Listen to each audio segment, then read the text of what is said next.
বন্ধুরা, 2026-এ ইউটিউব তাদের পলিসিতে এমন কিছু বিরাট পরিবর্তন এনেছে যে আপনার চ্যানেলের ইনকাম এবং গ্রোথ পুরোপুরিভাবে বদলে দিতে পারে। अरे कहना क्या चाहते हो? আপনি কি জানেন এখন ইউটিউবে এআই দিয়ে ভিডিও বানালে বা সেন্সিটিভ কন্টেন্ট নিয়ে ভিডিও বানালে আপনাকে কোন নতুন নিয়মগুলি মেনে চলতে হবে? আজকে আমরা সেই নতুন নিয়মগুলিকে বিস্তারিতভাবে জানবো এবং সেগুলো নিয়ে আলোচনা করব। তো চলুন বেশি দেরি না করে শুরু করা যাক। প্রথমেই আসি মনিটাইজেশন নিয়ে। 2026 সালে ইউটিউব দুই ধরনের মনিটাইজেশন স্তর রেখেছে।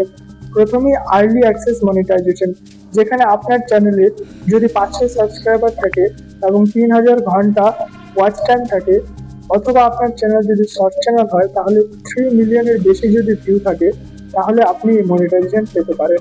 এখানে আপনি ফ্যান ফান্ডিং যেরকম সুপার চ্যাট, সাবস্ক্রিপশন এবং ইউটিউব শপিং এগুলো পেতে পারে। দ্বিতীয়ত হচ্ছে ফুল মনিটাইজেশন, যেটা আগের মতোই আছে। আপনার চ্যানেলে যদি 1000 সাবস্ক্রাইবার থাকে বা 4000 ঘন্টা ওয়াচ টাইম থাকে, অথবা আপনার চ্যানেল যদি শর্ট চ্যানেল হয় তাহলে 10 মিলিয়নের বেশি যদি ভিউ থাকে, তাহলে আপনি এই মনিটাইজেশন পেতে পারেন। এতে ইউটিউব কী করবে, আপনার যে ভিডিও সেখানে অ্যাড চালাবে এবং সেটার থেকে যে কমিশন সেটা আপনি পাবেন। এবার আসছে আসল জিনিসে।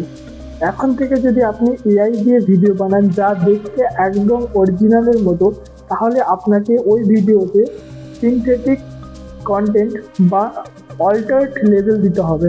যদি না দেন তাহলে আপনার চ্যানেল কিন্তু সাসপেন্ড হয়ে যেতে পারে।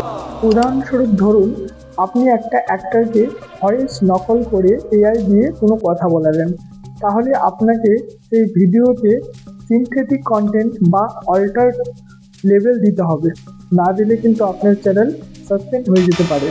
2026-এর ইউটিউব পলিসির সব থেকে বিতর্কিত যে টপিক, যে আপডেট, সেটি হচ্ছে আগে যদি কোনো সেন্সিটিভ কন্টেন্ট আপনি ব্যবহার করতেন, তাহলে কী হতো যে আগে আপনার সেই কন্টেন্টের যে ভিডিওটা সেটাতে আপনাকে কোনো মনিটাইজেশন দিত না। কিন্তু এখন যদি আপনি কোনো সেন্সিটিভ টপিক নিয়ে ভিডিও বানান এবং সেই টপিকটি যদি এডুকেশনাল অর্থাৎ শিক্ষামূলক বিষয় হয়, তাহলে আপনি সেখানে ফুল মনিটাইজেশন পাবেন।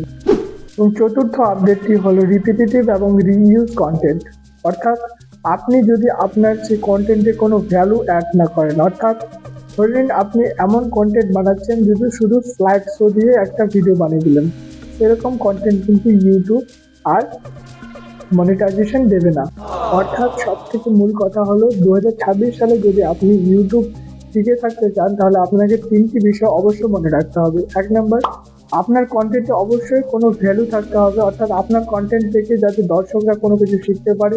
দ্বিতীয়ত, এআই কন্টেন্ট যদি ব্যবহার করেন তাহলে অবশ্যই সেটা স্পষ্টভাবে জানাতে হবে, লেবেল লাগাতে হবে। এবং তৃতীয়ত, যদি আপনি কোনো সেন্সিটিভ কন্টেন্ট ব্যবহার করেন তাহলে সেটা যেন শিক্ষামূলক বিষয় হয় এবং সেখানে কোনো যাতে ভালগারিটি না থাকে। ভিডিওটি যদি ভালো লাগে তাহলে অবশ্যই একটি লাইক দেবেন এবং এরকম আপডেট সবার আগে পেতে আমাদের চ্যানেলটিকে সাবস্ক্রাইব করে রাখবেন। দেখা হচ্ছে পরের ভিডিওতে। ততক্ষণের জন্য ভালো থাকবেন, সুস্থ থাকবেন।